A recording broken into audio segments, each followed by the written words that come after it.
Hey guys, Brian Davis here. Well, heading off to work, and I wanted to touch base quick on what's going through my head. Um, I do a lot of personal growth with John C. Maxwell. Uh, Definitely one of my mentors.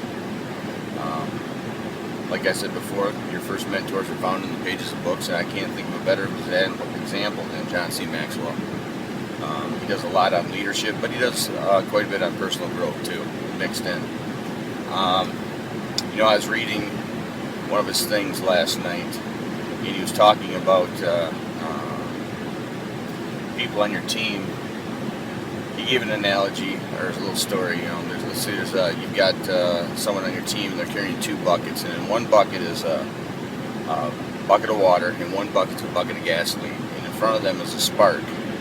Which one do they throw? Do they throw the water and extinguish the spark, or do they throw the gasoline and exacerbate the situation? And that really hit home for me because I've been preaching for about 5 years solid. I don't know where I picked it up from, but I preach to my team, I preach to my managers underneath me, my family, everybody around me. Are you part of the problem or part of the solution? And I live that. I live that in my mind. I constantly think, am I part of the problem or part of the solution? You can apply that to any part of your life, whether it be the economic situation, things at home, things at work.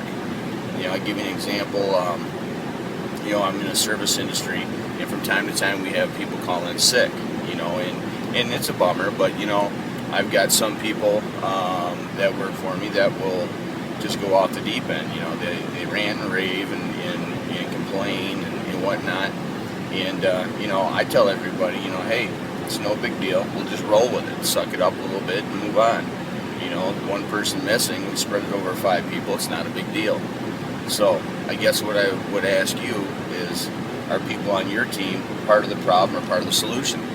And I think as a leader, you need to try and elevate everybody to having a positive attitude and being part of the solution. Because that's really the basis of being part of the solution, is having a positive attitude. Life's going to throw us curveballs, but if you're positive, if you have a basis of being positive, you're actively working toward being part of the solution. Don't let those little curveballs throw you off.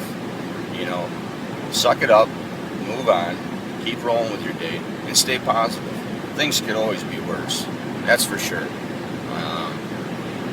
That's kind of the way I look at it. Things aren't that bad.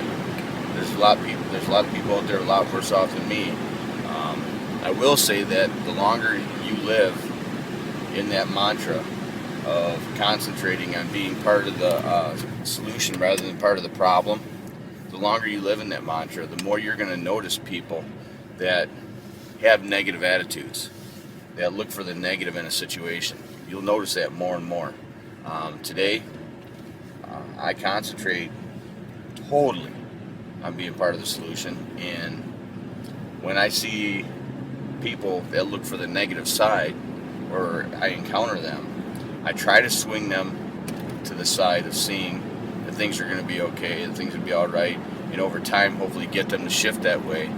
But if they're just perpetually negative and resist moving to that mantra, I just distance myself. You need to do that.